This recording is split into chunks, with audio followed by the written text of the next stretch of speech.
You gold-digging whore? Victoria Ashford's hand cracked across Elena's face. Hard. The sound echoed through the dining room like a gunshot. Elena's head snapped sideways. Blood burst from her lip, splattered onto her white dress. 30 people gasped.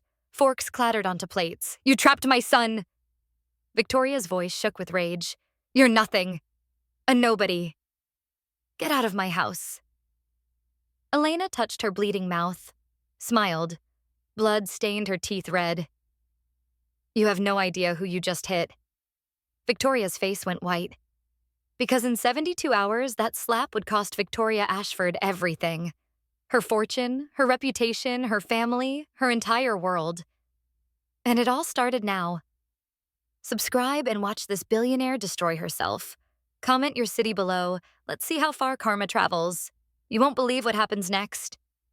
Blood dripped onto Italian marble. Elena stood perfectly still, didn't wipe her lip, didn't cry, just stared at Victoria Ashford with those dark, calm eyes. Did you hear me? Victoria's hand trembled in the air. I said, get out. 30 witnesses sat frozen. Wine glasses suspended halfway to mouths. Breaths held. Kate half rose from her chair. Elena, sit down, Catherine. Victoria didn't look at her. Couldn't look away from Elena. This doesn't concern you. Ryan finally moved. Mother, what the hell? Don't. Victoria whirled on her son. Her voice cracked. Don't you dare defend her. I've been patient for 2 years, Ryan. 2 years watching this nobody parade around like she belongs. Belongs. Elena's voice cut through. Quiet. Deadly quiet. Victoria's jaw clenched. She grabbed a folder from the sideboard, threw it onto the table. Papers exploded across white linen. I had you investigated. Victoria's fingers stabbed at the documents. Elena Martinez, middle class, state school, $75,000 a year. You saw my son's last name and you sank your claws in deep. Judge Patterson shifted in his seat. Senator Morrison's wife stared at her plate. Ryan stood. His chair scraped loud against the floor. Mother, that's enough. Is it? Victoria laughed, sharp, cruel. Tell me, Ryan, did she mention the pregnancy before or after you proposed very convenient timing? The room went silent, dead silent. Elena felt Ryan's eyes on her, felt every judgment crushing down. This dinner party had never been about introductions. It was an execution. Public, planned, perfect. And she'd walked right into it. Nothing to say? Victoria's voice dripped triumph. No denial, no tears. Elena touched her bracelet. The vintage one. Her mother's. The one with the hidden camera that had been recording everything for a year. Every insult, every humiliation, every moment Victoria thought no one important was watching. You're right about one thing. Elena's voice stayed steady. I have nothing. And she pulled out her phone. One hand, the other pressed against her bleeding lip. Or at least that's what you think. Victoria's eyes narrowed. What's that supposed to? Tell me something. Elena's thumb moved across her screen. When your investigator looked into my background, did he search for Elena Martinez? She paused. Or did he search for Elena Delacroix? The name hung in the air. Toxic, dangerous, impossible. Victoria's face drained. What? Delacroix. Elena repeated it slowly. Marcus Delacroix. Forbes top 10. $12 billion. He's my father. Victoria swayed, grabbed the table. Ryan's jaw dropped. Elena, what are you? You wanted to know who I really am? Elena's voice grew stronger. Blood still stained her teeth.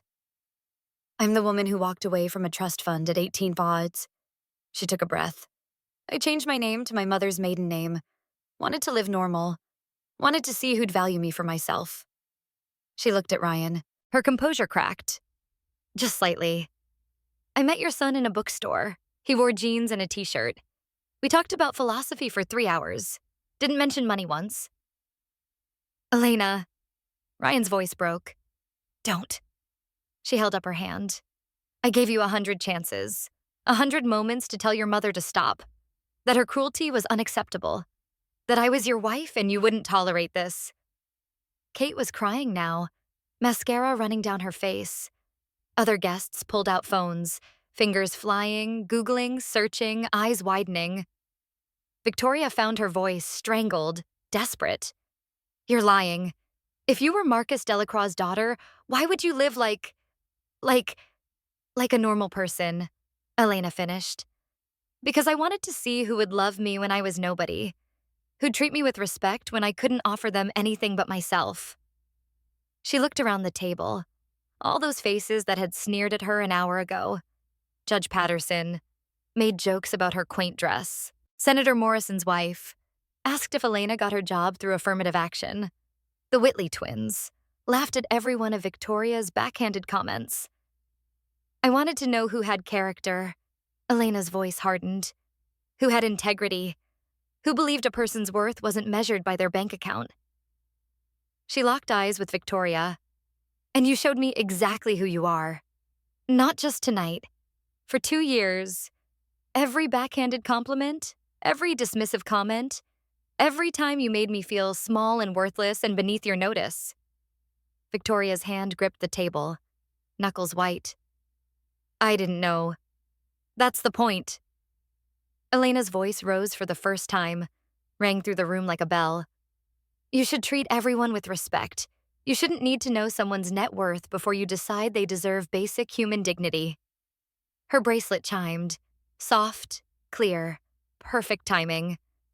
Elena glanced at it, smiled, blood still on her teeth. Right on time. What is that? Victoria whispered. Elena pressed her phone. The massive TV screen flickered to life. A press conference materialized. Live. Streaming from a hotel ballroom. Marcus Delacroix stood at the podium. Same dark eyes as Elena. Same jawline. Same quiet intensity that could fill a room. Oh God. Victoria's voice cracked. Oh God, oh God, oh God. Good evening. Marcus's voice carried weight. Authority, power. I've called this press conference to address a personal matter. He paused. 2 years ago, my daughter Elena asked me for something difficult. She wanted to live anonymously, change her name, step away from the family business, experience life as a normal young woman, find love on her own terms. His eyes hardened. I agreed because I raised my daughter to be independent, to value authenticity over appearance. Another pause. I did not agree, so I could watch her be systematically degraded by people who believe money is the only measure of worth. Victoria made a sound. Small, wounded, animal. Marcus pulled out a tablet, started swiping. For 2 years, my daughter has documented every instance of cruelty, every insult, every moment of psychological abuse from her mother-in-law, Victoria Ashford. The screen split. Marcus on one side, on the other video clips. Victoria's voice. How quaint, Elena. Did you make that yourself? Victoria at a gala. My son could have married the Bennett girl. Yale-educated, old money. Instead, Victoria at family dinner. Elena, dear, clear the table. You're so good at that sort of thing. Each clip worse than the last. Ryan's face went from shocked to horrified to devastated. His hands shook. He gripped the table edge. Knuckles went white. I had hoped, Marcus' continued voice like steel now, that my daughter would find a family that valued her character, her intelligence, her kindness. He leaned forward. Instead, she found a family that judged her on assumptions and prejudice. A mother-in-law who believed financial status determines human worth, who believed a slap across the face was appropriate. Victoria swayed. Her legs buckled. The slap, Marcus said, occurred 15 minutes ago, at a private dinner party. My daughter is wearing a camera. I watched in real time as a woman who calls herself a pillar of society commits assault. He paused. Against my pregnant daughter. Ryan's head snapped toward Elena. You're pregnant. Elena's hand moved to her stomach. Protective, instinctive. 3 months. I wanted to tell you tonight. Privately. She looked at Victoria. But your mother ruins important moments. Marcus wasn't finished. I have tolerated many things. Corporate battles, hostile takeovers, public scrutiny. His voice dropped, deadly quiet. But I will not tolerate anyone putting their hands on my daughter. He leaned into the camera. Effective immediately, Delacroix Technologies withdraws all contracts with Ashford Hotels. The software integration, $200 million. The cybersecurity package, $50 million. The AI hospitality system, $300 million over 5 years. Victoria's knees gave out. She collapsed into her chair, face sheet white.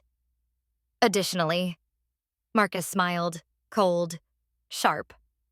We're partnering with Sterling Hotels, your direct competitor, exclusive access to all technologies we offered you, at a significantly discounted rate. Judge Patterson stood, grabbed his coat, left without a word. 3 other guests followed, then 5 more, then 10, the rats abandoning the sinking ship.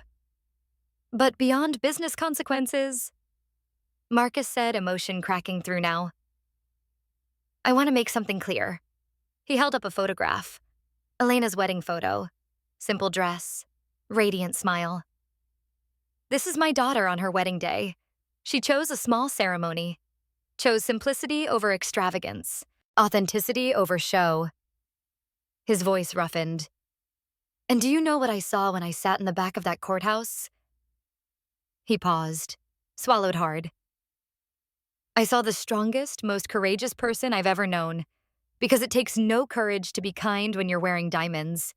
It takes tremendous courage to remain gracious when people treat you like garbage. Kate sobbed openly. Even Victoria's own guests looked uncomfortable now. Marcus set the photo down gently. My daughter didn't need my money to have worth. She didn't need my name to have value. She has always been remarkable. He looked directly into the camera. The tragedy is that some people were too blind to see it. One final pause. To anyone who has ever been underestimated, dismissed, or judged unfairly, your worth is not determined by what others think of you. It's determined by who you choose to be when no one important is watching. The screen went dark. The dining room was silent. Absolutely, completely silent.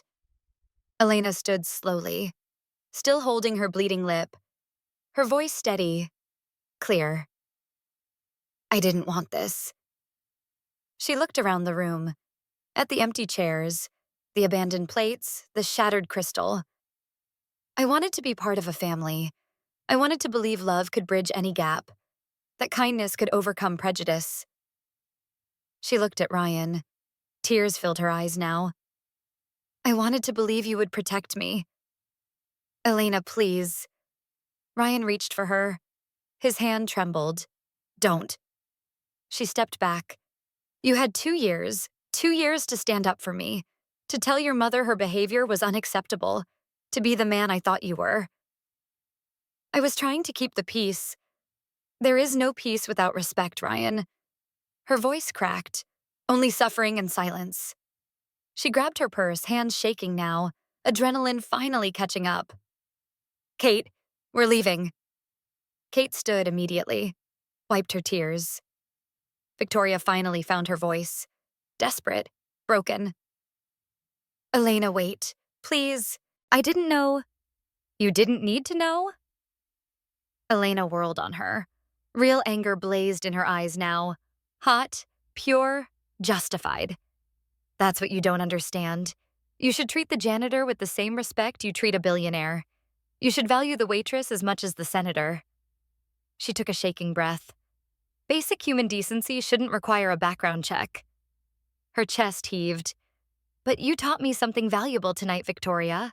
Some people will never see past the surface, never value character over credentials, never understand that the measure of a person is how they treat those who can do nothing for them. Elena walked toward the door, head high, blood on her face, bruise forming on her cheek. Enjoy your dinner party. I hope it was worth $500 million.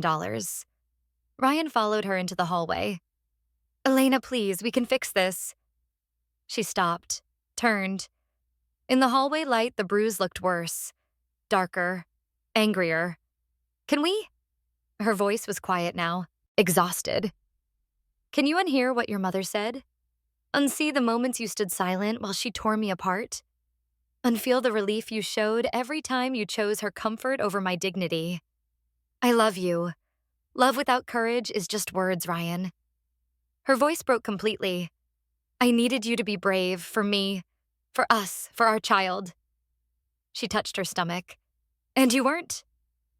Ryan's younger brother, James, appeared in the doorway, quiet all evening, watching, listening. Elena. His voice was soft. I'm sorry. I should have said something. Should have defended you. I was a coward. Elena studied him. Long moment, then managed a sad smile. Thank you, James. That took courage. It's too little too late. Maybe. She nodded, but it's still something. She walked past him, into the night. Kate followed close, supporting her friend. Behind them, raised voices. Victoria's desperate explanations, Ryan's anguished protests. More guests fleeing, car doors slamming, engine starting, the empire crumbling. In the car, Kate finally spoke. Are you okay? Elena touched her lip, looked at the blood on her fingers. Ask me in a year. Your father's press conference was perfect timing. Elena pulled out her phone, typed quickly. It's done, Dad. Thank you. Response came immediately. I'm proud of you, mijija. Come home. Kate started the engine.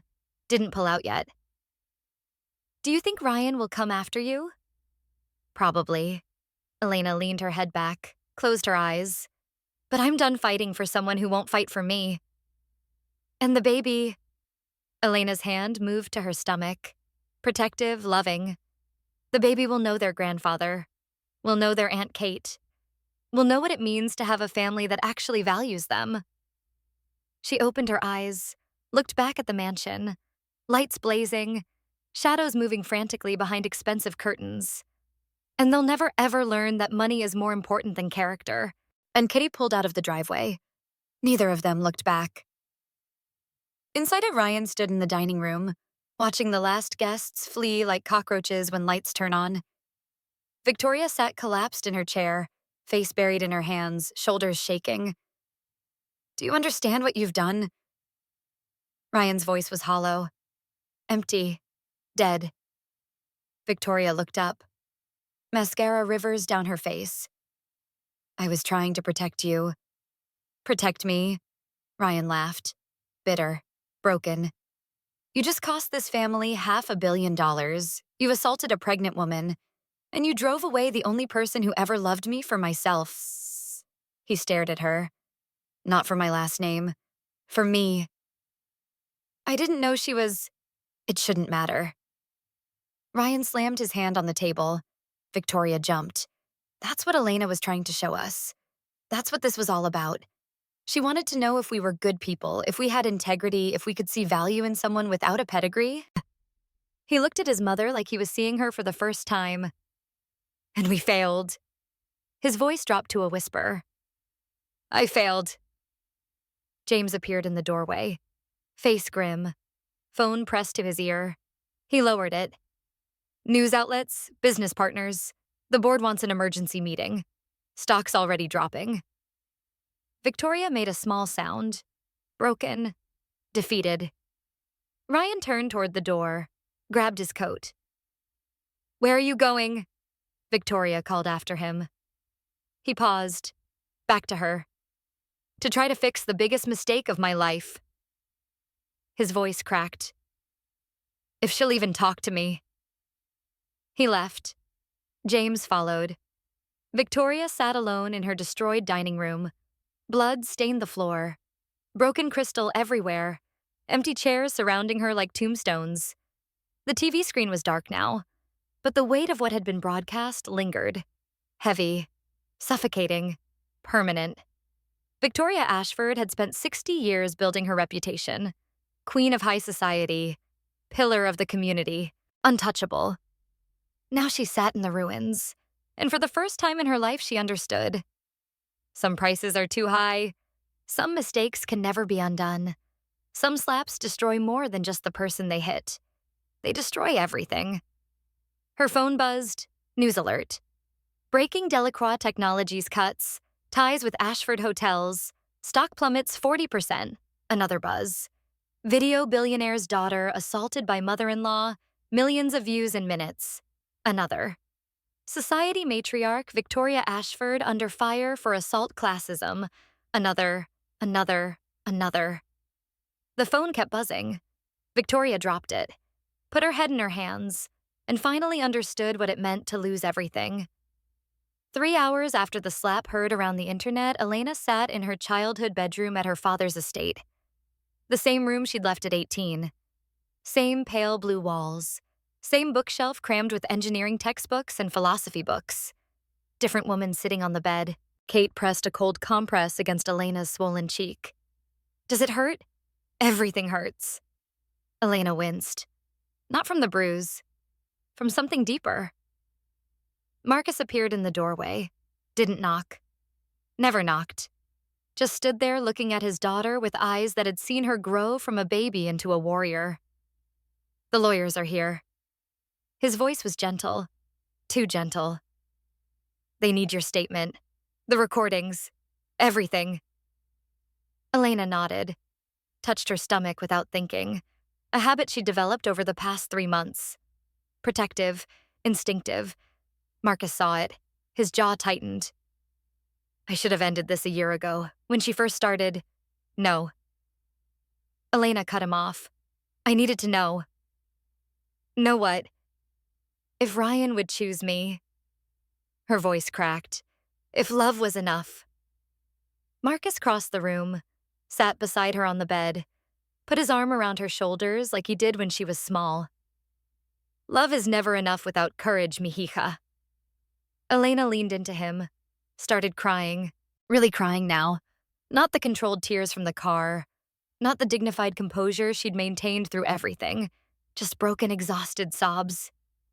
Kate quietly left the room, closed the door. I really thought he'd stand up for me.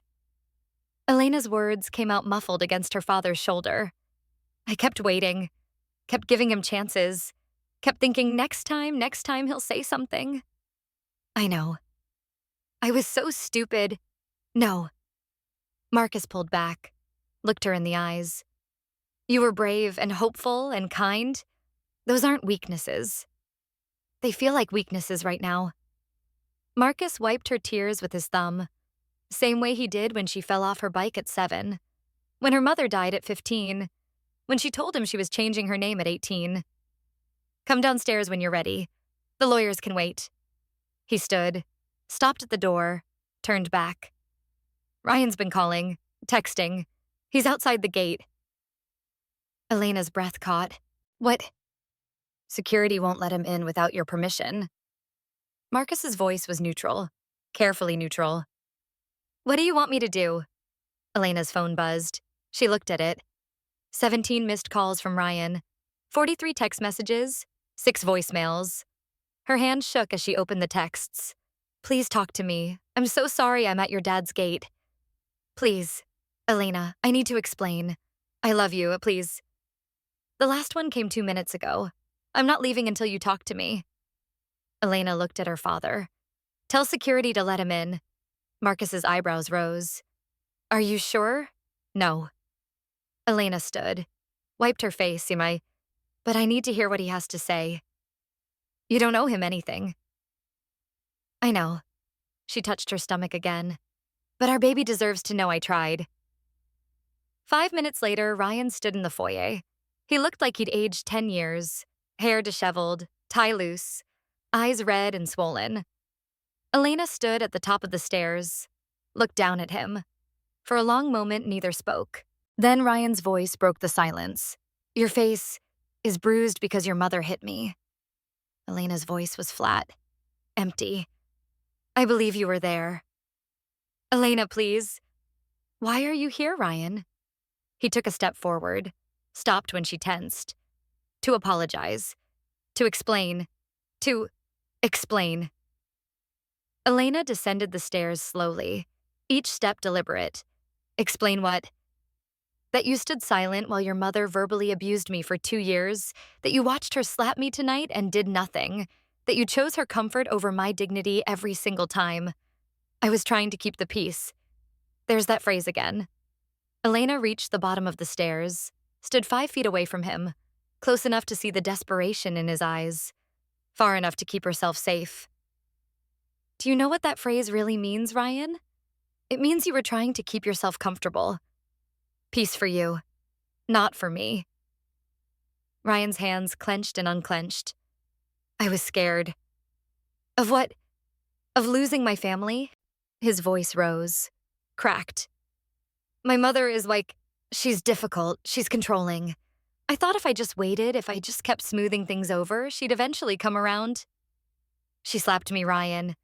Elena's voice was quiet now. Deadly quiet. She put her hands on me, on your pregnant wife, in front of 30 people, and you're still making excuses for her. I'm not. You are. Elena's composure shattered. Even now, even after everything you're explaining why you were scared instead of apologizing for what you let happen. Ryan stepped forward. She stepped back. Don't. Her hand rose. Warning, protecting. Don't come closer. I love you. Love is a verb, Ryan, not a feeling, it's action. Choice. Sacrifice. Her voice shook. You said the words, but you never did the work. Ryan's face crumpled. Please, give me another chance. I'll do better. I'll stand up to her. You'll what? Elena's laugh was bitter. You'll suddenly develop a spine now that I come with a $12 billion price tag, now that opposing your mother costs your family $500 million. That's not courage, Ryan. That's self-preservation. The words hit him like physical blows. He actually staggered back. That's not fair. Fair? Elena's voice rose. You want to talk about fair? Was it fair when your mother called me a gold digger at your cousin's wedding and you laughed it off? Was it fair when she made me clear dishes at family dinners like I was the help? Was it fair when she demanded a paternity test and you said, let's just keep the peace? Each question landed harder than the last. Ryan's mouth opened, closed. No words came out. I was drowning, Ryan. Elena's voice broke completely now. Tears streaming down her face. Drowning right in front of you. And you watched. You just stood there and watched and told yourself it would get better if I just tried harder. If I just endured a little more. If I just made myself smaller. She wiped her face roughly. Well, I'm done being small. I'm done enduring. I'm done waiting for you to be the man I thought you were. Elena, please. Ryan was crying now too. I'll change, I swear. I'll go to therapy. I'll cut my mother off, whatever you need. I needed you 2 years ago, Ryan. Her voice went quiet again. Final. I needed you every day since. I needed you tonight when she slapped me and you froze like a deer in headlights. She touched her bruised cheek. But you weren't there, and now it's too late. Don't say that. I want a divorce. The words fell like stones into still water, ripples spreading out, permanent, irrevocable. Ryan's face went white. No. No, you don't mean that. I do. Elena's hands went to her stomach. Our child deserves better than a father who can't stand up for what's right. Better than a family that measures worth by bank accounts. Better than a legacy of cruelty disguised as tradition. I'm their father. Then be a father. Elena's voice was steel now. Be someone they can be proud of. Be someone who fights for people he loves. Be someone with courage. She walked to the door, opened it. But you can't be that person with me anymore. I'm done waiting for you to become him. Elena, please don't do this. Ryan moved toward her. Desperate now. Marcus appeared from the hallway. Silent, solid, a wall between Ryan and his daughter. Ryan stopped, looked at Marcus, saw something in those eyes that made him take a step back. You should leave now. Marcus's voice was calm, controlled, but underneath it something dangerous. Mr. Delacroix, please, you need to leave my house before I have security remove you. Marcus stepped forward. My daughter has made her wishes clear. You will respect them. Ryan looked past Marcus at Elena. She stood by the door, one hand on her stomach, the other clutching her mother's bracelet, the one that had recorded everything, the one that had brought his mother's empire crashing down. I love you. Ryan's voice was broken. I'm so sorry. I love you. I know. Elena's voice was soft, sad. But love without action is just noise, Ryan, and I've heard enough noise to last a lifetime. Marcus gestured to the door. Goodbye, Ryan. Ryan stood there for another moment, hoping, waiting, praying for Elena to change her mind. She didn't move. He left. The door closed behind him with a soft click that sounded like a gunshot. Elena stood frozen, staring at the closed door, her chest heaving, breath coming in short gasps. Yeah. Marcus reached for her. I think I'm going to be sick. She ran for the bathroom, barely made it, threw up everything in her stomach. Kate appeared from somewhere, held her hair back, rubbed her back in gentle circles. It's okay, Kate whispered. You're okay. Breathe. But Elena couldn't breathe, couldn't think, couldn't process that she'd just ended her marriage, just told the man she loved, used to love, still loved, that it was over. The baby? Elena gasped between heaves. What if the stress? The baby's fine. Marcus stood in the doorway, phone already to his ear. I'm calling Dr. Chen. She'll come here. Check you out. Make sure everything's okay. Dad, I don't need... You're getting checked. His voice left no room for argument. You've been through a trauma. You're pregnant. You're getting checked. Elena didn't have the energy to argue. 30 minutes later, Dr. Chen had her portable ultrasound set up in Marcus's study. Elena lay on the leather couch shirt, pulled up cold gel on her stomach. Kate held her hand. Marcus stood nearby, arms crossed, watching the screen like it held the secrets to the universe. There. Dr. Chen smiled, pointed to a flickering spot on the screen. Strong heartbeat. Baby's doing great. Elena heard it then. That sound. Thump, thump, thump, thump. Fast. Strong. Alive. Her baby. Ryan's baby. Their baby, who would now grow up in a broken home. Fresh tears came. Different ones this time. Everything looks perfect, Elena. Dr. Chen wiped the gel away. Blood pressure is a little elevated, but that's expected given the circumstances. I want you to rest. Lots of fluids, no stress if possible. No stress. Elena laughed weakly. Right. Dr. Chen's expression softened. I saw the video. I'm sorry for what you're going through. The video... Elena sat up too fast. Head spun. Kate grabbed her arm, steadied her. Lena, your father's press conference, the recordings, it's everywhere. Viral, millions of views, trending worldwide. Elena looked at her father. How bad? Marcus handed her his tablet. She scrolled through headlines. Billionaire's daughter assaulted by society matriarch. Video. Victoria Ashford exposed years of abuse caught on camera. Ashford Hotel's stock crashes as Delacroix cuts ties. Haha, justice. For Elena trends as millions share shocking footage. The hashtag. She clicked it. Thousands of posts. Hundreds of thousands. People sharing the clips of Victoria's cruelty. Sharing Marcus's press conference. Sharing their own stories of being judged, dismissed, underestimated. Oh God. Elena's hand shook. Everyone knows. Everyone knows Victoria Ashford is a terrible person. Kate corrected. Everyone knows you're incredibly brave. There's a difference. Elena kept scrolling. Saw a clip from the dinner party. Victoria's hand cracking across her face. The sound, the blood. Her own face calm and steady as she said, You have no idea who you just hit. The clip had 20 million views. 20 million. I need air. Elena stood. The room tilted. Marcus caught her. Easy, doctor. Chen said rest. I can't rest. Elena pulled away. Paced. Everyone's watching. Everyone's judging. Everyone knows my marriage is falling apart and my mother-in-law is a monster and I'm pregnant and And they're on your side. Marcus's voice cut through her spiral. Look at the comments. Elena didn't want to. Couldn't help herself, scrolled through. She handled that with such grace. I would have punched that woman. The way she stood there bleeding and still stayed calm. That's real strength. Ryan Ashford is an idiot for not defending his wife.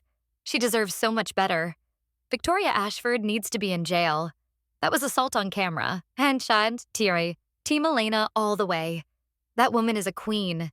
Thousands of comments, tens of thousands. Most supporting her. Some criticizing Ryan. A few defending Victoria, but they were drowned out by the overwhelming wave of support. This is insane. Elena sat down hard. This is actually insane. This is justice. Marcus sat beside her. You documented the truth. You exposed cruelty. You stood up for yourself. People are responding to that. People are responding to drama, Elena corrected. To scandal, to watching a wealthy family implode. They don't actually care about me. Some do, Kate said quietly. Look. She showed Elena her own phone, a hashtag she hadn't seen yet. I am Elena, she clicked it. Thousands of stories, tens of thousands, people sharing their own experiences. My mother-in-law made me feel worthless for years. I am Elena. I was judged for not being rich enough. I am Elena. I stayed silent when I should have spoken up. Never again. I am Elena. To everyone enduring abuse from family, you're not alone. I am Elena. Elena's throat closed. Tears blurred her vision. You did this, Marcus said softly. You gave people permission to speak up, to say enough, to stop accepting cruelty as normal. I just wanted Ryan to love me enough to protect me. Elena's voice was barely a whisper. I know, Marcus pulled her close. But you ended up protecting thousands of other people instead. People who saw your strength and found their own. Kate's phone buzzed, then buzzed again, and again. What? Kate looked at the screen. Face went pale. Oh no.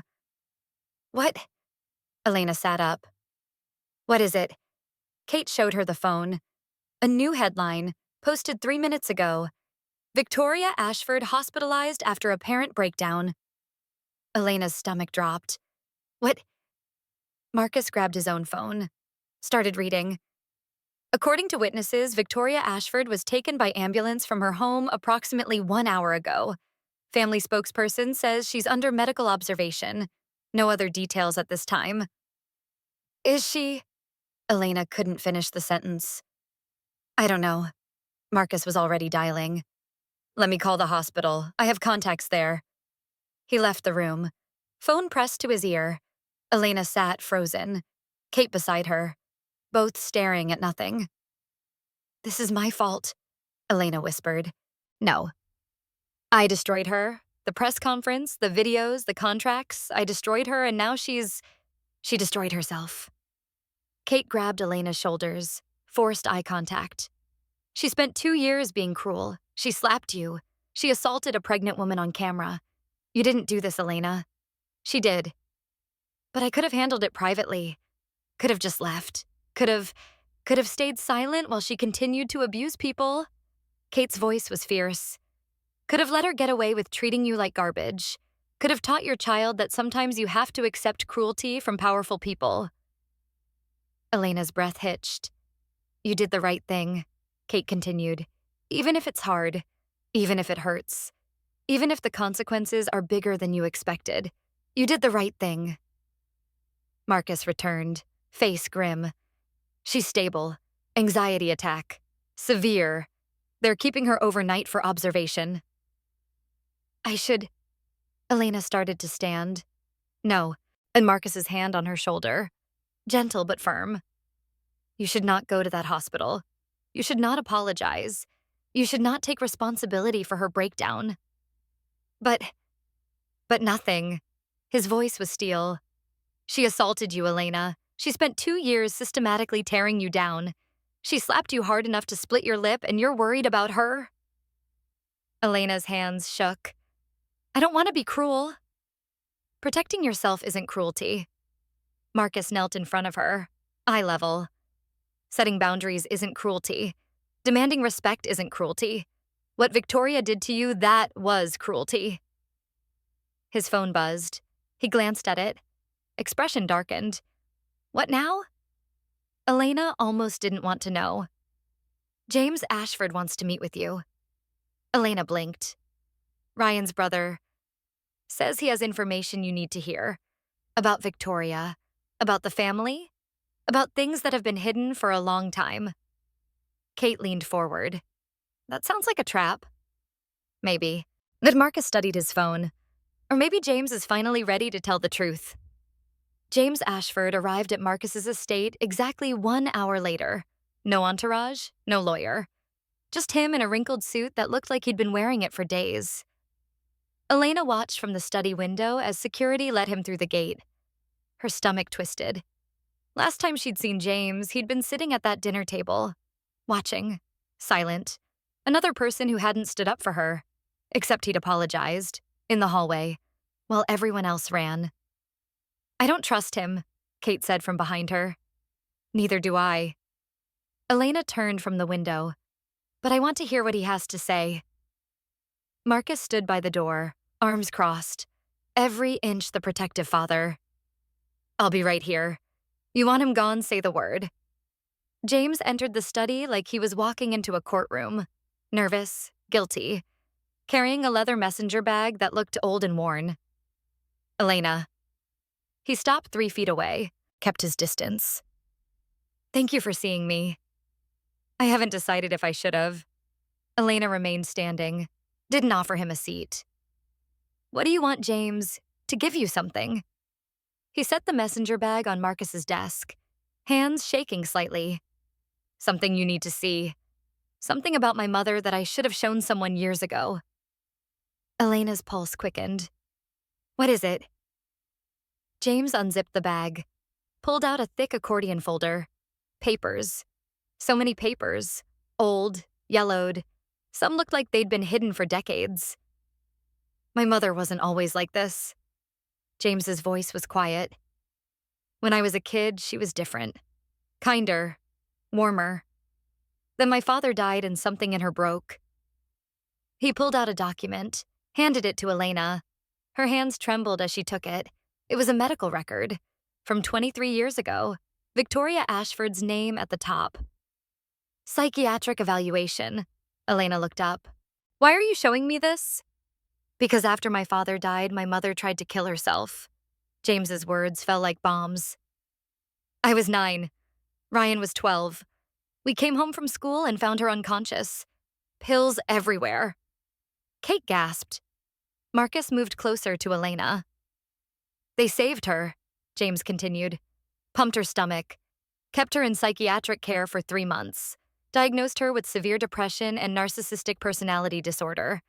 Recommended long-term therapy, medication. He pulled out another document.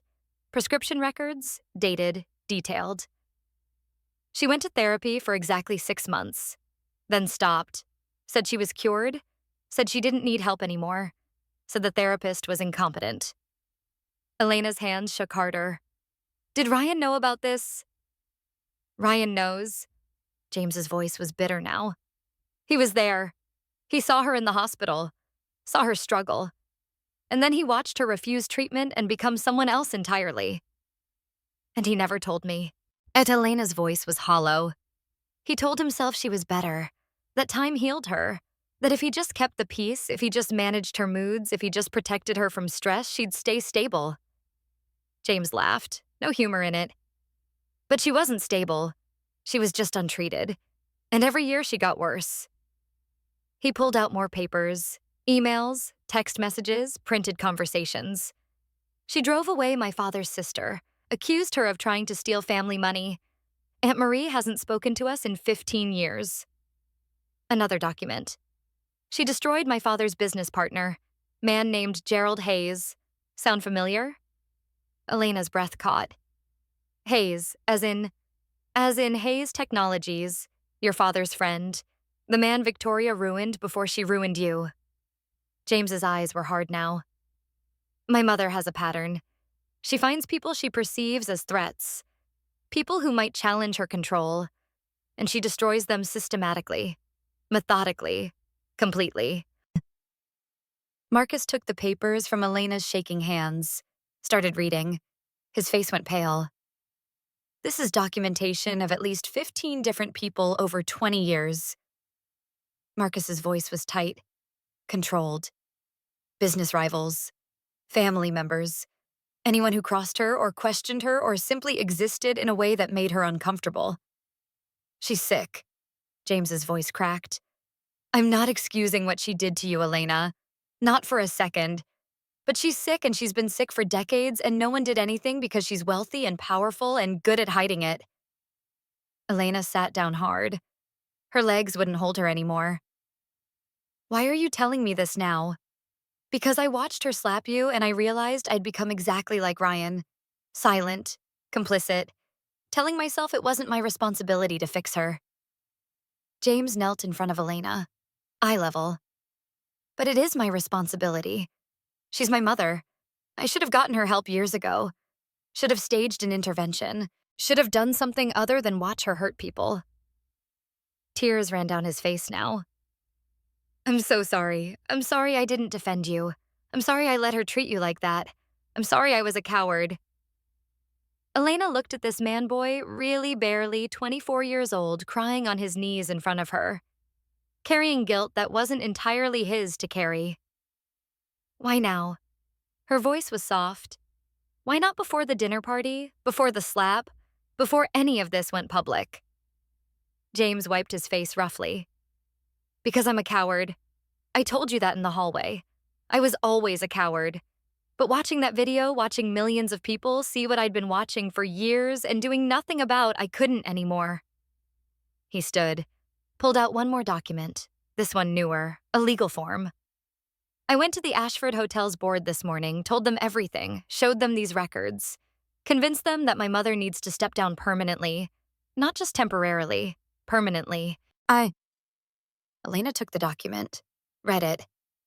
This is a resignation letter, signed by my mother's own hand from 5 years ago. James's voice was grim.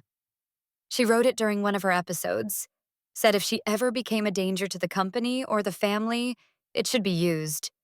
Then she forgot about it, hid it away with all these other papers. Marcus took the letter, examined it. This is legally binding. I know. James looked at Elena. The board met an hour ago, voted unanimously to accept her resignation effective immediately. I'm interim CEO until they hire someone permanent. Kate spoke for the first time. You forced your mother out of her own company. I forced a mentally ill woman who's been terrorizing people for 2 decades to finally face consequences. James's voice was steel. Something I should have done years ago. Elena stood, walked to the window, stared out at the manicured lawn, her mind spinning. Victoria was sick, had been sick for years. Everything, the cruelty, the control, the systematic destruction of people, it was all symptoms of untreated mental illness. This doesn't excuse what she did, Elena said finally. No, James agreed. It doesn't. She still chose to stop treatment, still chose to hurt people, still chose to slap me across the face in front of 30 witnesses. Yes. Mental illness explains behavior. It doesn't excuse it. I know. James's voice was quiet. That's why I'm not asking you to forgive her. I'm asking you to understand that she needs help. Real help. Professional help. Not just one night in a hospital. Elena turned, looked at him. What are you going to do? I'm having her committed. James's voice broke. Long-term psychiatric care. She'll hate me for it. Probably never forgive me. But she needs it and I'm done pretending she doesn't. Marcus set down the papers. That's a difficult decision. It's the only decision. James looked at Marcus, then at Elena. I know I can't undo the damage. Can't take back what she did to you or to Gerald Hayes or to any of the other people she's hurt. but I can stop her from hurting anyone else. Elena's chest tightened. She touched her stomach, thought about her baby, about the grandmother this child would never really know, about the legacy of pain that would end with her generation. What about Ryan? The question came out before she could stop it. James's face darkened. What about him? Does he know you're doing this? He knows. James's laugh was bitter. He called me a traitor, said I was betraying family, said Mother just needed rest and support, not to be locked away. Of course he did. Elena's voice was flat, unsurprised. Ryan's still in denial, James continued, still telling himself Mother is just stressed, that this is all a misunderstanding, that if we just manage the media better, everything will go back to normal. There is no normal to go back to, Kate said. I know that. You know that. Elena knows that. James looked at Elena. But Ryan spent his whole life protecting Mother from reality. He doesn't know how to stop. Elena moved back to her chair, sat down, exhausted suddenly, so tired her bones ached. I want the divorce to be quick, she said, voice steady, final. No drawn-out legal battles, no fights over assets. I don't want anything from the Ashford family. Elena, Marcus started. Nothing, she repeated, firmer now. I have my own money, my own family. I don't need anything from them except my freedom. James nodded slowly. I'll talk to our lawyers, make sure it goes smoothly. And I want full custody. Elena's hand went to her stomach. Not negotiable. You'll get it. James's voice was certain. Ryan's not in a position to fight you on anything right now. Not after... His phone buzzed, then buzzed again, and again. James looked at the screen. Face went white. What? Elena stood. What is it? Ryan just posted something. James's voice was barely a whisper. On social media. Public. He handed Elena his phone. Ryan's face filled the screen. A video. Posted 10 minutes ago. Already had hundreds of thousands of views. Elena's finger trembled as she pressed play. Ryan sat in what looked like his car, face red and blotchy from crying, eyes wild, hair a mess. This is for everyone who thinks they know what happened. Ryan's voice came out broken, desperate. You don't know. You don't understand. My mother is a good woman who made one mistake. One mistake. And now she's in the hospital because of the internet mob attacking her. Elena's stomach dropped. My wife Elena, she knew what she was doing when she recorded those videos. She planned this, orchestrated this. She used her father's money and power to destroy my family, to destroy my mother. No, Elena breathed. No. Elena wasn't the victim here. She was the manipulator. She married me knowing exactly who her father was. She pretended to be someone she wasn't. She lied to me for 2 years. And when my mother called her out on it, Elena destroyed her. Ryan's voice rose, hysterical now. So before you all judge my mother, before you send your hate and your death threats, remember you're only seeing one side. Elena's side. The side she carefully constructed to make herself look innocent. He leaned closer to the camera. My mother is in the hospital. My family is destroyed. Our company is bleeding money. All because Elena Delacroix decided to play victim and the world believed her. The video ended. Silence filled the study. Then Kate exploded. That absolute piece of... How many views? And Marcus's voice was ice. James checked. 2 million and climbing fast. Elena couldn't breathe. Couldn't think. The room spun. He's turning it around, she whispered. He's making me the villain. No one will believe him, Kate said fiercely. They saw the videos. They saw what Victoria did. Some people will believe him. Marcus was already on his phone. Some people always believe the man. Always blame the woman. Always find a way to make her the manipulator instead of the victim. Elena grabbed James's phone, scrolled through the comments. And there they were. Already. I knew something was off. Why would a billionaire's daughter hide her identity unless she was planning something? Ryan makes a good point. She did manipulate him. That's literally what she admitted to. Gold digger with a trust fund. That's a new one. Team Ryan. His mom made one mistake and now she's being crucified for it. Not everyone. Most comments still supported Elena, but enough didn't. Enough to start a counter-narrative. Enough to create doubt. This is bad, James said quietly. This is really bad. It's worse than bad.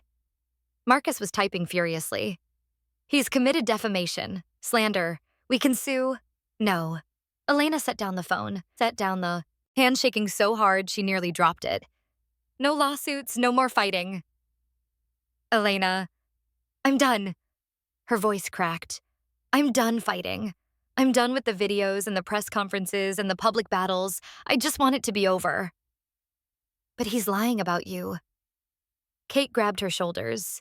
He's telling millions of people that you manipulated him, that you're the villain. You can't just let him. I'm tired.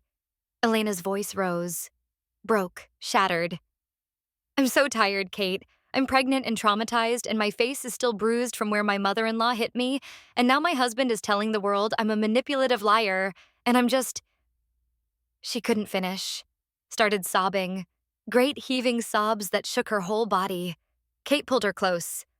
Marcus knelt beside them. James stood awkwardly near the door witness to the destruction his family had caused. I'll fix this, James said quietly. I'll post my own video. I'll release the medical records. I'll show everyone that Ryan's just protecting. No.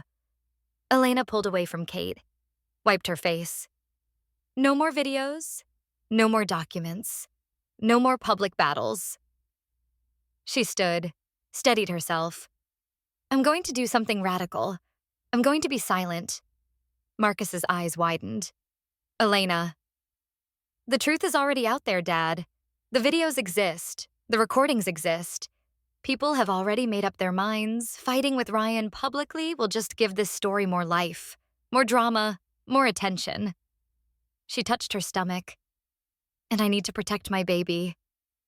Not my reputation. My baby. Your reputation matters. Does it? Elena looked at her father. Does it really? Or is that just something we tell ourselves because we're terrified of what people think? She walked to the window, looked out at the setting sun. I know what happened. You know what happened. Everyone who was at that dinner knows what happened. That's enough.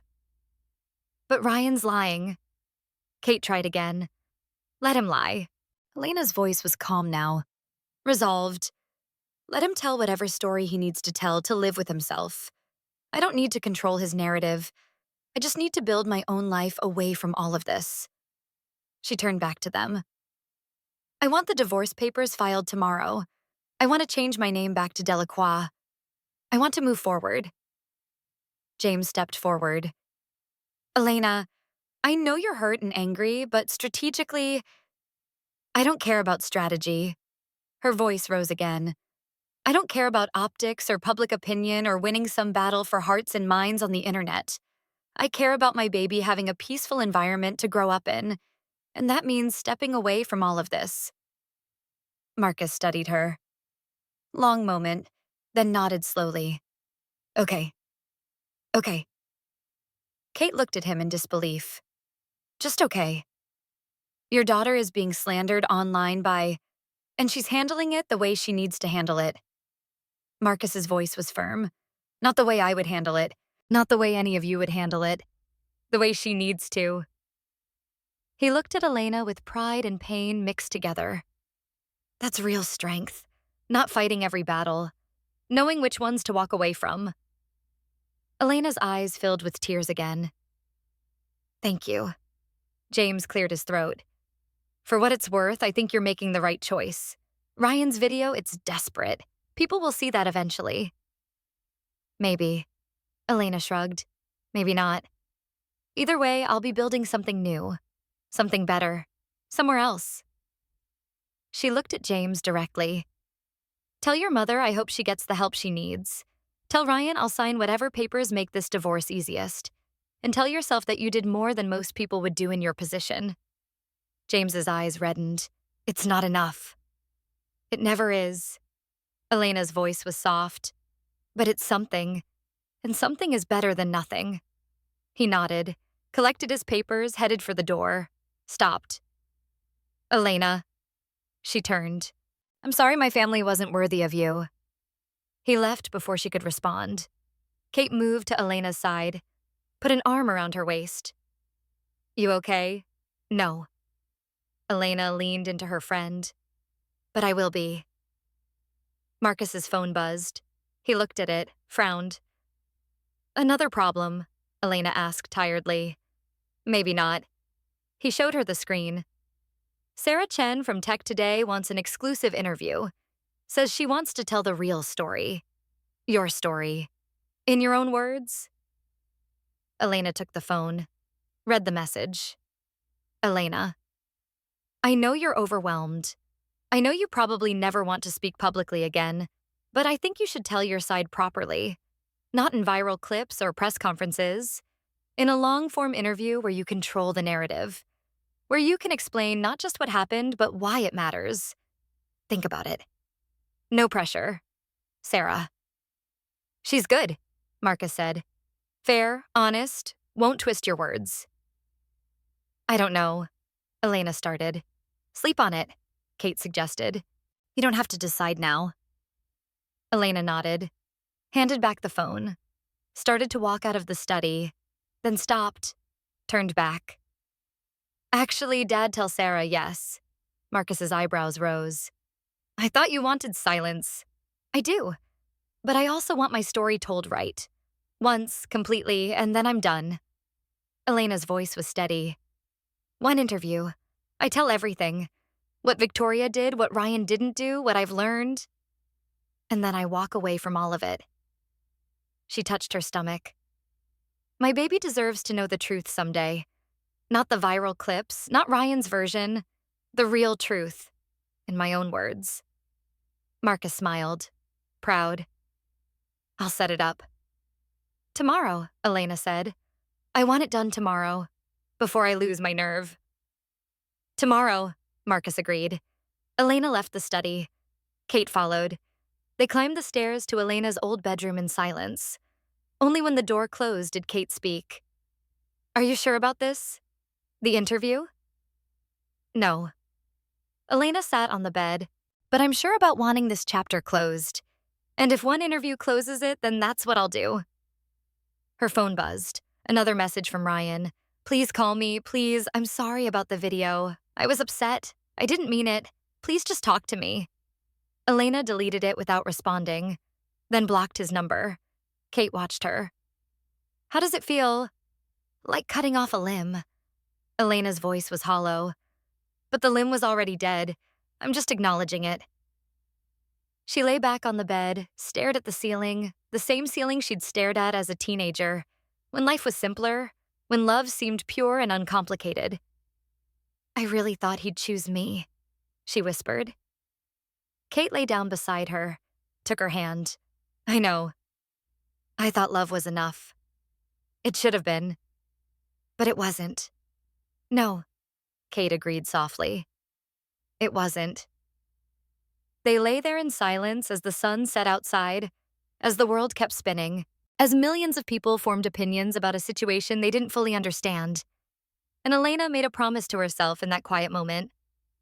Never again would she make herself small for someone else's comfort.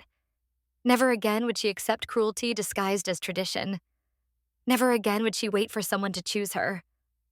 From now on, she would choose herself. And that would have to be enough. The interview was scheduled for 2 p.m. Elena woke up at 6, threw up twice, and spent an hour staring at her reflection, wondering who she'd become. The bruise on her cheek had faded to a yellowish green. Ugly. Visible. Sarah Chen had specifically asked her not to cover it with makeup. People need to see what she did to you, Sarah had said on the phone. Not edited, not filtered, real. Kate knocked on the bathroom door. You okay in there? Define okay. Elena splashed cold water on her face. I'm about to tell millions of people the most painful details of my marriage on camera. So, no, not okay. You can still cancel. I'm not canceling. Elena dried her face, looked at herself one more time. The woman staring back looked older, harder, stronger maybe, or just more broken. Hard to tell the difference sometimes. Marcus was waiting downstairs. Coffee already made, eggs scrambled, toast buttered. The breakfast he always made when she had a big day. First day of school, college entrance exams, job interviews, and now this. Eat, he said. Didn't ask, just commanded. Elena sat, picked up the fork, put it down. I can't. The baby needs food. The baby needs a mother who doesn't throw up every 5 minutes from anxiety. Marcus sat across from her, took her hand. You don't have to do this. Yes, I do. Elena met his eyes. Ryan's video has 15 million views now. 15 million people heard him call me a manipulator, call me a liar, say I destroyed his family for sport. She pulled her hand back, picked up the fork again, forced herself to take a bite. I need to tell the truth. Once, completely, and then I'm done. And if people still believe him?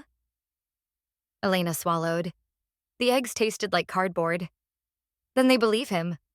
I can't control that. I can only control what I say. Sarah Chen arrived at 1:30. Small crew, 2 cameras, minimal lighting. She'd promised to keep it intimate, personal, just 2 women talking. Sarah herself was younger than Elena expected, maybe 35. Sharp eyes, kind smile. Handshake firm but not aggressive. Thank you for doing this. Sarah set up her notes on the coffee table. I know it's not easy. Nothing about this is easy. Elena sat in the chair they'd positioned. Felt immediately exposed, vulnerable. Sarah must have seen it on her face. We can stop anytime. You say the word cameras go off. Okay. Elena nodded. Didn't trust her voice. The cameras started rolling. Sarah leaned forward. Elena, let's start with the basics. When did you first meet Ryan Ashford? 2 years ago. Elena's voice came out stronger than she felt. In a bookstore. I was looking for a philosophy book. He was reading the same one. We talked for 3 hours. Did he know who you were? He knew I was Elena Martinez, marketing consultant, middle-class background. That's what I told him. Elena paused. He didn't know I was Marcus Delacroix's daughter. Why hide it? Because I wanted someone to love me for me, not for my father's money, not for connections or status or what I could do for their career. Elena's voice cracked slightly. I wanted to be chosen. Just me. Elena, nothing else. Sarah nodded. And Ryan chose you. I thought he did. Elena's laugh was bitter. Turns out he chose the version of me he thought he was getting. When the real version turned out to be more complicated, he wasn't interested anymore. Ryan's, tell me about meeting Victoria, your mother-in-law. Elena's hands clenched. The first time I met Victoria Ashford, she looked at me like I was something stuck to her shoe.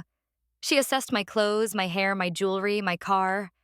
Decided I wasn't good enough. All in about 30 seconds. Did Ryan defend you? He made excuses for her. Elena's voice hardened. Said she was just protective, just old-fashioned, just needed time to warm up to me.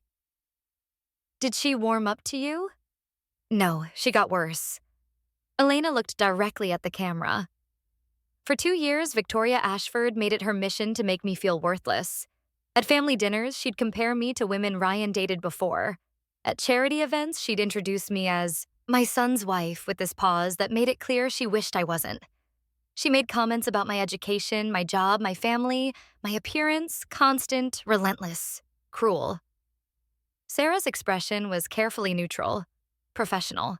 And Ryan's response, Ryan would tell me to ignore her, to not take it personally, to keep the peace.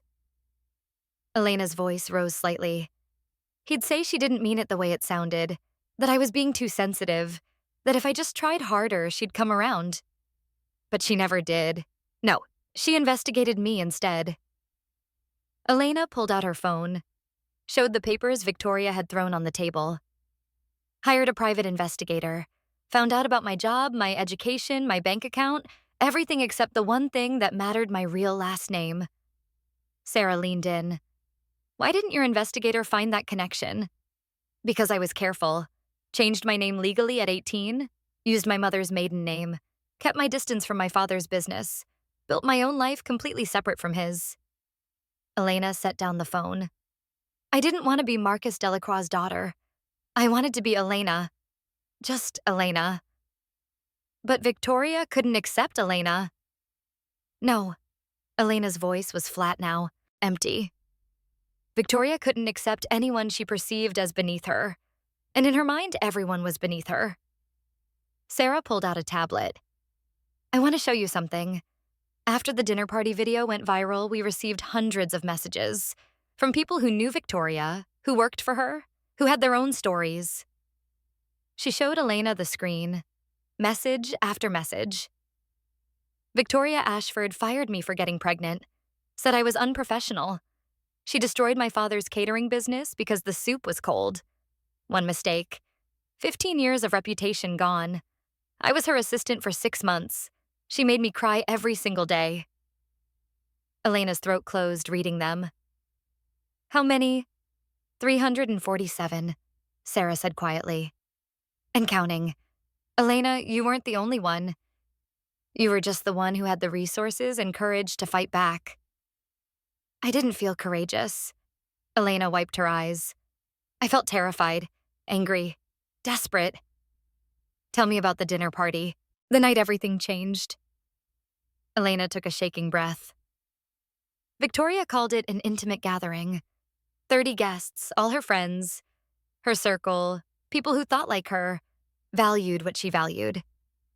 What happened? She'd been drinking, not drunk, just enough to be bold. She stood up during dessert, made a toast about family and knowing where we come from. Elena's voice shook. Then she turned to me, started asking questions about my father, my background, my family. Sarah stayed silent, let Elena tell it. I tried to deflect, said I preferred to let my own merits speak for themselves. That set her off. Elena touched her cheek, the faded bruise. She called me a nobody, said I trapped her son, said I had nothing and was nothing and would never be good enough for their family. And then she slapped me. Elena's voice went quiet, deadly quiet. Hard, across the face, split my lip, blood everywhere, 30 people watching. Sarah leaned forward. What did Ryan do? Nothing. The word came out like a knife. He stood there, frozen, shocked maybe, but silent, completely silent. What did you do? Elena almost smiled. I touched my bleeding lip, looked at her and told her she had no idea who she'd just hit. That's when you revealed your real identity. That's when I stopped pretending. Elena sat straighter. I told her my real name, told her about my father, watched her face go white when she realized what she'd done. Sarah checked her notes. Your father was watching. Liv. I'd been wearing a camera for a year, in my bracelet, recording everything. Every insult, every humiliation, every moment Victoria thought no one important was watching. Elena's voice grew stronger. My father saw the slap happen in real time, started his press conference immediately. Some people are saying that proves you planned this, that you manipulated the situation. Elena looked directly at the camera. I documented abuse, mented. That's not manipulation, that's protection. I recorded what was actually happening because I knew if I ever spoke up, people like Victoria would call me a liar, would say I was exaggerating, would say I was too sensitive. She leaned forward. So yes, I recorded it. I'm not sorry. Every woman who's ever been told she's crazy or dramatic or too emotional while being systematically abused, she understands why I did it. Sarah nodded. Your father's press conference ended contracts worth $500 million. Some people say that's excessive. My father protected his daughter the only way he knew how, with the resources he had. Elena's voice was ice now. Victoria Ashford spent 2 years using her wealth and status to make me feel worthless. My father spent 10 minutes using his wealth and status to show her that cruelty has consequences. If that makes me the villain in some people's eyes, I can live with that. Can you live with being called a gold digger? A manipulator? Ryan's video has. I know how many views Ryan's video has. Elena cut her off. I know what he said. I know people believe him. Does that hurt? Elena's composure cracked. Yes. It hurts that the man I loved, the man I married, the father of my child, he'd rather lie to millions of people than admit his mother is cruel, and he was too weak to stop her. Tears ran down her face now. It hurts that he's rewriting history, making himself the victim, making his mother the victim, making me the villain of a story where I was literally slapped across the face on camera. She wiped her face roughly. But his pain doesn't erase mine. His version doesn't override reality. 30 people saw what happened. The cameras caught it. The truth exists whether Ryan acknowledges it or not. Sarah handed her a tissue, gave her a moment, then asked gently, "What do you want people to know? If you could say one thing to everyone watching, what would it be?" Elena looked at the camera, right into the lens, speaking directly to everyone who would watch this. I want you to know that you don't have to accept cruelty from powerful people. You don't have to make yourself small to keep the peace. You don't have to endure abuse because someone has more money or status or connections than you. Her voice grew stronger. I want you to know that documenting what happens to you isn't manipulation, it's smart. That standing up for yourself isn't revenge, it's self-respect. That walking away from people who won't protect you isn't giving up, it's choosing yourself. She touched her stomach. And I want my child to know that their mother fought back. That when someone powerful tried to crush her, she didn't stay down. She stood up. She told the truth. And she survived. Sarah's own eyes were wet now. What's next for you? Divorce, as fast and clean as possible. Elena's voice was firm. I'm going back to my real name, Elena Delacroix. I'm taking time away from public life, focusing on my pregnancy, my family, building something new. Do you have any regrets? Elena thought about it. Really thought. I regret loving someone who wasn't brave enough to love me back. I regret giving 2 years of my life to a family that never valued me. I regret not seeing the warning signs sooner. She paused. But I don't regret standing up for myself. I don't regret the recordings. I don't regret my father's press conference. I don't regret any of the consequences Victoria brought on herself. Not even her hospitalization. Victoria Ashford is in the hospital because she spent decades refusing treatment for mental illness. Because she terrorized people and convinced herself it was acceptable. Because when her cruelty finally had consequences, she couldn't handle it. Elena's voice was steady. I'm sorry she's suffering, but I'm not responsible for it. She is. Sarah closed her notebook. Is there anything else you want to say? Elena looked at the camera one more time. To everyone who shared their own stories, thank you. You made me feel less alone. To everyone who's defended me, thank you. Your support means more than you know. She took a breath. And to Ryan, I hope you find the courage someday to tell the truth. Not for me. I don't need your apology anymore. But for yourself. Because living with lies destroys you from the inside out.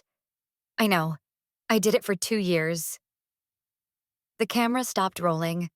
Sarah reached over, squeezed Elena's hand. That was incredibly brave. It was incredibly necessary. Elena stood, legs shaking. When will it air? Tonight, prime time, 8 p.m. Sarah stood too. Are you ready for that? No. Elena managed a weak smile. But I haven't been ready for anything that's happened this week. Might as well keep the streak going. Sarah and her crew packed up, left. The house felt too quiet suddenly. Kate appeared with tea. How do you feel? Empty. Elena took the cup. Didn't drink. Like I just poured out everything I had and now there's nothing left. There's still you. Kate sat beside her. That's not nothing. Elena's phone buzzed. She almost ignored it, then saw it was James.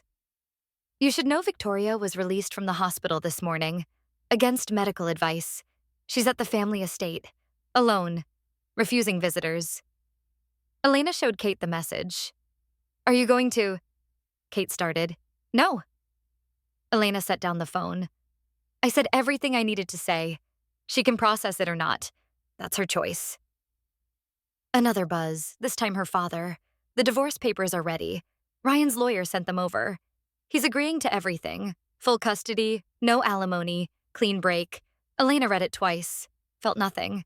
Then everything. Then nothing again. It's over, she said aloud, testing the words, seeing how they felt. They felt like relief and grief mixed together until she couldn't tell them apart. Kate pulled her close. It's over. That night, Elena sat in her father's study watching her own interview on television. Marcus on one side, Kate on the other. All of them silent as Elena's face filled the screen. She watched herself cry, watched herself rage, watched herself tell the truth as clearly and honestly as she could. When it ended, Marcus turned off the TV, sat in silence for a long moment. You did good, mihija. Did I? Elena's voice was small. Or did I just make everything worse? You told your truth. That's never making it worse. Elena's phone started buzzing, then didn't stop. Messages flooding in, comments, reactions, the internet responding in real time. Kate grabbed the phone, started scrolling. Oh my God. What? Elena almost didn't want to know. The interview has 2 million views already. And Elena the comments. She showed her the screen. This woman is a warrior. Absolute warrior. I'm crying. I've been in an emotionally abusive relationship and hearing her articulate it so clearly. Thank you, Elena. Team Elena forever. She deserves so much better. The way she spoke about her baby at the end. I'm not okay. Everyone calling her a manipulator can sit down. She documented abuse. That's not manipulation. Thousands of comments, tens of thousands. Most supportive, some still critical. But the tide had shifted again. People are believing you, Kate said softly. Some people. Elena took back her phone, scrolled through. Not everyone. Never everyone. Marcus's phone rang. He looked at the caller ID, frowned, answered. This is Marcus Delacroix. He listened, face going still, dangerous. I see. When, how? Elena sat forward. Dad, what's wrong? Marcus held up a hand, listened more. I understand. Yes, I'll tell her. Thank you for calling. He hung up, set down the phone carefully, too carefully. That was James Ashford. Elena's stomach dropped. What happened? Victoria's at the hospital again. Suicide attempt. Serious this time. The world tilted. Kate grabbed Elena's arm. Oh my God. Is she? Elena couldn't finish the question. Alive, stable. They got to her in time. Marcus's voice was carefully neutral. James found her. Called 911. She's under psychiatric hold now. They won't release her this time. Elena stood, sat down, stood again. You should do nothing. Marcus's voice was firm. This is not your fault. This is not your responsibility. But my interview just aired. What if she watched it and... Elena. Kate grabbed her shoulders. Listen to me. Victoria made this choice. Not you, Victoria. But... No buts. Marcus knelt in front of her. Victoria Ashford has been mentally ill for decades. Refused treatment, hurt people, made choices that led to consequences. Those consequences are not your fault. Elena's breath came in short gasps. People will blame me. They'll say the interview pushed her. Some people will say that. Marcus agreed. Those people are wrong. Elena's phone buzzed again. Another message from James. This isn't your fault. She left a note. It was about Dad, about things from 30 years ago. Not about you. Please don't blame yourself. Elena showed her father. He read it, nodded. See, not about you.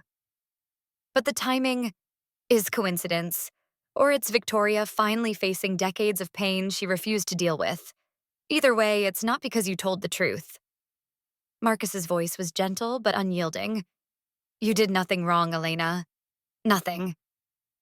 Kate's phone buzzed, then Marcus's, then Elena's again. The interview, Kate said, checking Twitter. It's everywhere, trending worldwide. Hash I am Elena is #1. Hash justice for Elena is #2. She scrolled through. And Elena, people are sharing stories about Victoria. More stories. From years ago, decades ago. People she hurt before you were even born. Marcus took Kate's phone. Read. His jaw clenched. She destroyed a woman's career in 1997 for turning down a business deal. Spread rumors. Got her blacklisted. The woman lost everything. He scrolled more. She had a maid deported in 2003. The maid asked for a raise. Victoria called immigration. Made up accusations. More scrolling. She sabotaged her own sister-in-law's wedding. Told the venue there was a family emergency. Wedding got canceled. Sister-in-law never spoke to the family again. Story after story, year after year, victim after victim. You weren't the first person she hurt, Marcus said quietly. You were just the first one with the resources and courage to fight back. Elena read the stories, each one worse than the last, each one showing a pattern, a lifetime of cruelty, of abuse, of systematic destruction of anyone Victoria perceived as lesser. She needs help, Elena whispered. Yes, Marcus agreed. And now she'll get it, whether she wants it or not. Elena's phone rang. Unknown number. She almost didn't answer. Then something made her pick up. Hello. Elena. Ryan's voice. Broken. Destroyed. I'm at the hospital with my mother. She tried to. I know. Elena's voice was gentle despite everything. James told me. It's my fault. Ryan was crying.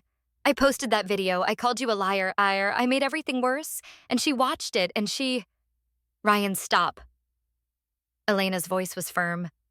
This isn't about your video. It's not about my interview. It's about your mother's untreated mental illness. But James showed me the medical records from 23 years ago. The suicide attempt after your father died, the diagnosis, the refusal of treatment.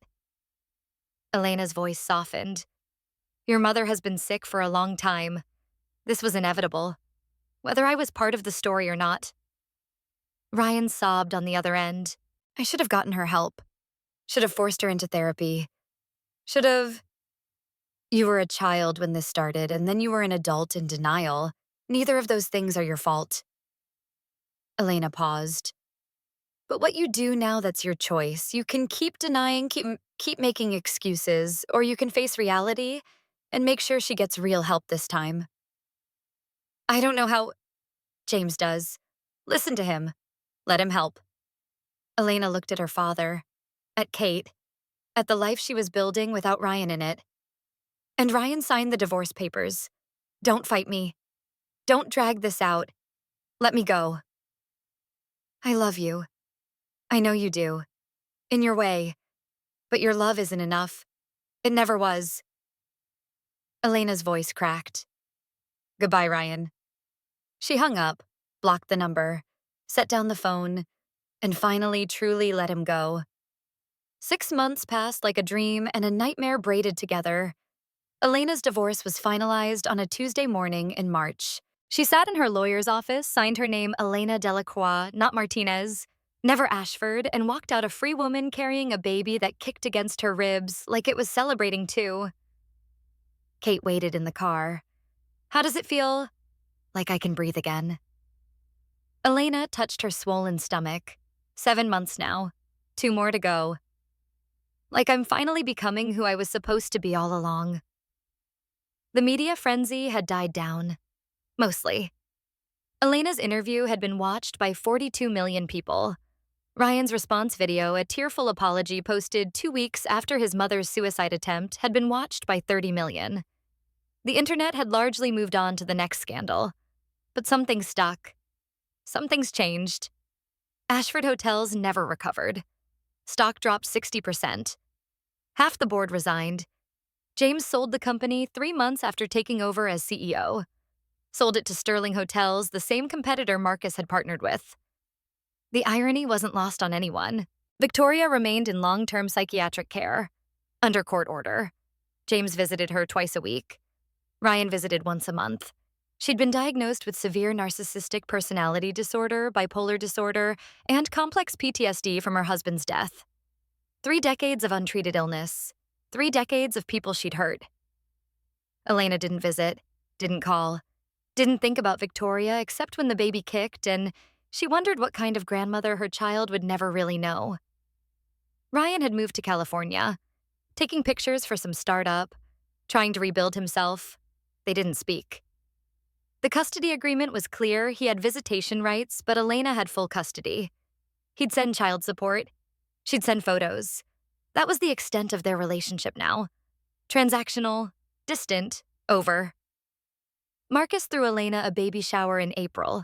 Small, intimate, just family and close friends. Kate gave her a baby monitor that connected to her phone. James sent a handmade crib with a note that said, "I'm sorry I couldn't be the brother-in-law you deserved. I'll try to be the uncle your child deserves." Elena cried reading it. Pregnancy hormones, maybe? Or just the kindness of someone taking responsibility for their failures. The nursery was painted pale yellow, gender neutral. Elena had decided not to find out what she was having. Wanted the surprise. Wanted something in her life that wasn't documented or analyzed or turned into content for the internet to consume. She was reading in the nursery one afternoon when her phone rang. Unknown number. She almost didn't answer. Then something made her pick up. "Hello, Elena Delacroix." A woman's voice, professional, cautious. "Speaking." "My name is Margaret Hayes. I believe you know my brother, Gerald Hayes, your father's former business partner." Elena sat up straighter. Hayes? The man Victoria had destroyed before destroying Elena. The man whose technology Victoria had stolen. "I know of him. We've never met." "I'd like to change that." Margaret's voice was warm now. "My brother has been following your story. What happened with Victoria Ashford. What you did. How you stood up to her." Elena's throat tightened. "I'm sorry for what she did to your brother. To your family." "Don't be sorry. Be proud." Margaret paused. "My brother wants to meet you, if you're willing. He has something to say. Something important." 2 days later, Elena sat in a coffee shop waiting for a man she'd never met, but whose tragedy had shaped her father's entire life. Gerald Hayes walked in exactly on time, older than she expected. Maybe 65, gray hair, kind eyes, walked with a slight limp. He saw her, stopped, stared. "You look like your mother," he said finally. "Caroline, your father showed me pictures." Elena's eyes filled. Her mother had died when she was 15. Hearing her name spoken aloud still hurt. "Thank you for meeting me." Gerald sat down slowly. "I know you're busy, pregnant, dealing with your own situation." "I wanted to meet you." Elena's voice was soft. "My father talks about you, about what happened, about Peter." Gerald's face crumpled at the name. "Peter was my best friend. My brother in every way that mattered." "I know, I'm sorry. Don't apologize." Gerald held up his hand. "I didn't come here for apologies. I came here to thank you." Elena blinked. "Thank me." For finishing what Peter started. Gerald pulled out a folder. Worn, old, stuffed with papers. Peter kept everything. Every patent Victoria stole. Every bribe she made. Every piece of evidence of what she did to us. He opened the folder, showed Elena documents dated 20 years ago. Evidence of Victoria's corporate espionage, her theft, her systematic destruction of Hayes Technologies. Peter was going to expose her, was building a case, but the stress, the pressure, he couldn't handle it. Gerald's voice cracked. He took his life before he could finish. Elena reached across the table, took Gerald's hand. "I'm so sorry. I tried to finish what he started. Hired lawyers, gathered more evidence, but Victoria was too powerful, too connected, too good at hiding her tracks. Gerald squeezed her hand. And then you came along. You did what I couldn't do, what Peter couldn't do. You brought her down. I didn't do it for revenge. I know. You did it to protect yourself. To stand up for yourself, that's even better. Gerald smiled through his tears. Because you showed everyone that Victoria Ashford wasn't untouchable, that powerful people can face consequences, that cruelty doesn't win forever. He pulled out another document. This one newer. Legal. I've been working with your father. We're filing a lawsuit against Victoria's estate. For the technology she stole, the patents she claimed as her own, everything. Elena's breath caught. Will it work? It will now. Because you documented everything. Because the world knows what kind of person she is. Because judges and juries won't automatically side with the wealthy society matriarch anymore.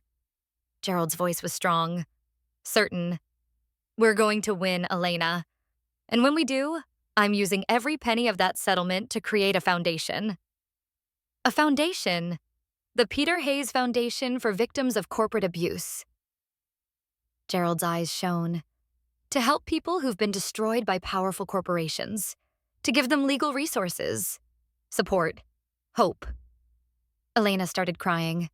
Full, ugly crying that she couldn't stop. Peter's death will mean something, Gerald said softly. Your suffering will mean something. Victoria's cruelty will lead to something good. They talked for 2 hours. Gerald told stories about Peter, about the company they'd built, about dreams cut short. Elena told stories about Victoria, about the abuse, about finally fighting back. When they parted, Gerald hugged her tight. You're a warrior, Elena. Like your mother was. Like your father is. That baby is lucky to have you. Elena drove home, with tears still streaming down her face. But good tears this time. Healing tears. Marcus was waiting when she got home. Took one look at her face and pulled her close. Gerald, he asked. She nodded against his chest. He's filing a lawsuit, creating a foundation, making Peter's death mean something. Marcus held her tighter. Good. That's good. 2 weeks later, Elena woke up at 3 a.m. with contractions. Sharp, regular, too early. Dad, she called out, panic rising. Dad, something's wrong. Marcus burst into her room, took one look at her face, called 911. The ambulance ride was a blur. Kate met them at the hospital, held Elena's hand while doctors checked her, monitored the baby, looked concerned. You're in preterm labor, Dr. Chen said. We're going to try to stop it, give the baby more time. But if we can't, the baby will be okay. Elena's voice shook. 35 weeks, good survival rate, but ideally, we'd get you to 37. Dr. Chen injected something into her IV. Try to relax, stress makes it worse. Relax, sure.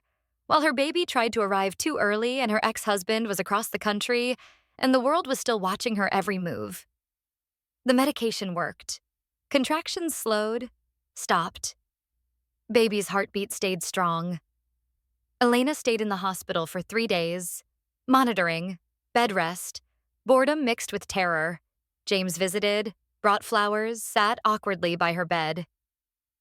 Ryan wanted to come, he said quietly. I told him not to. Hope that was okay. It was okay. Elena's hand rested on her stomach. This isn't his moment. It's mine. He's struggling. In California, therapy 3 times a week, finally dealing with everything he avoided for years. Good. Elena meant it. I hope he heals, I really do. But his healing isn't my responsibility anymore. James nodded. Mother asks about you, about the baby. Elena's chest tightened. What do you tell her? The truth? That you're doing well. That you've moved on, that she lost the chance to know an incredible person. James's voice was sad.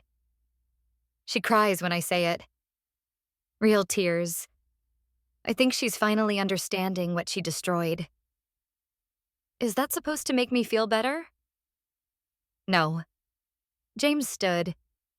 It's supposed to make you understand that consequences are real, that cruelty catches up with you, that what she did to you and to so many others will haunt her for the rest of her life. He left. Elena lay in the hospital bed thinking about Victoria in psychiatric care, crying, finally understanding, finally broken. She felt no satisfaction, no vindication, just sadness for a woman who could have been different, who could have chosen kindness, who could have been a grandmother to the baby currently doing somersaults against Elena's ribs, but didn't. 2 weeks later, Elena went into labor for real. No stopping it this time. 37 weeks, full term. Ready. Marcus drove 90 miles an hour to the hospital. Kate was already there, waiting, prepared, 16 hours of labor. Elena screamed, cried, cursed every man who'd ever lived, especially Ryan, especially for not being there. Then the pain stopped mattering because suddenly there was a baby, a tiny, perfect, screaming baby, placed on her chest. "It's a girl," Dr. Chen said, smiling, crying. A beautiful baby girl. Elena looked down at her daughter, red-faced, furious at being born, perfect in every way. "Hi," Elena whispered. "Hi, baby. I'm your mom. I'm going to mess up sometimes, but I'm going to love you, always, no matter what." The baby stopped crying, looked at Elena with dark, serious eyes. "You're safe," Elena said, voice breaking. "I promise. You're safe and loved, and you'll never have to earn that. You'll never have to prove you're good enough. You just are." Marcus stood beside the bed, tears running down his face. "She's beautiful, Mihika. What's her name?" Elena had known the name for months, since the moment she decided to keep the baby, since the moment she chose herself. Caroline Margaret Delacroix. Elena kissed her daughter's forehead. "Caroline for my mother. Margaret for Gerald Hayes' sister who helped me understand that fighting back matters." Kate sobbed openly. "It's perfect." "No." Elena looked at her daughter, at the future she held in her arms. "She's perfect. Everything else is just life," James sent a text an hour later. "Congratulations, she's beautiful. Ryan's on a plane. Should arrive tomorrow," Elena typed back. "He can meet her, supervised visits, that's all for now." James responded immediately. "Understood. Thank you for that much." Ryan arrived the next day, walked into the hospital room like he was approaching a firing squad, saw Elena holding Caroline, stopped breathing. "She's..." His voice broke. "She's beautiful." "Yes." Elena adjusted Caroline in her arms, protected, shielded. "You can hold her, but we need ground rules first." Ryan sat down heavily. "Okay. You don't get to rewrite history. Don't get to pretend the last year didn't happen. Don't get to tell Caroline someday that I kept you away." Elena's voice was firm. "I'm giving you access because you're her father, not because you deserve it." "I understand." "You see her on my terms, my schedule, my conditions. You miss a visit, you don't get to make it up. You show up drunk or high or unstable, you lose access completely." "I'm sober. 3 months, AA meetings daily." "Good. Keep it up." Elena stood, walked over, placed Caroline in Ryan's arms for the first time. Ryan looked down at his daughter, started crying immediately. "Oh my God. She's so tiny. 6 pounds, 4 ounces. Healthy. Perfect." "She has your eyes." Ryan touched Caroline's face gently, reverently. "Your mother's eyes." "Yes." They sat in silence, Ryan holding his daughter, Elena watching, making sure. "I'm sorry," Ryan said finally. "For everything. For not protecting you. For choosing my mother over you. For the video. For all of it." "I know." "Can you ever forgive me?" Elena thought about it. Really thought. "Maybe someday. For Caroline's sake. So she doesn't grow up feeling the tension between her parents. But that forgiveness is about her, not you." "I'll take it." Ryan kissed Caroline's forehead. I'll take anything you're willing to give. He stayed for 30 minutes, then left. Elena watched him go and felt nothing. No love, no hate, just acceptance that this was her reality now. Co-parenting with a man she once loved, sharing a daughter with someone who broke her heart, building a life that would always be complicated, but hers, completely hers. 3 months later, Elena stood in front of a crowd of 200 people. Business leaders, journalists, activists, women who'd shared their own stories of abuse using the hashtag she'd accidentally started. The Peter Hayes Foundation was launching officially.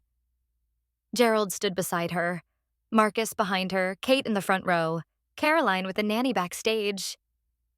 Thank you all for coming, Elena began, voice steady, strong. A year ago, I was a woman trapped in an abusive situation, being systematically degraded by someone who believed her wealth and status made her untouchable. She paused. Let that sink in.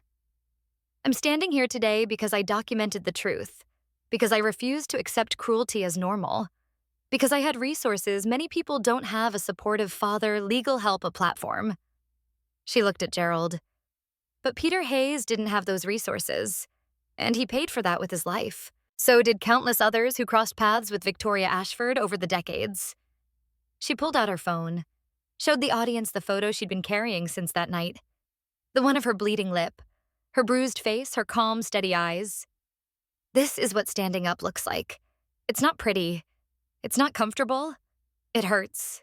It costs. She lowered the phone. But it's necessary.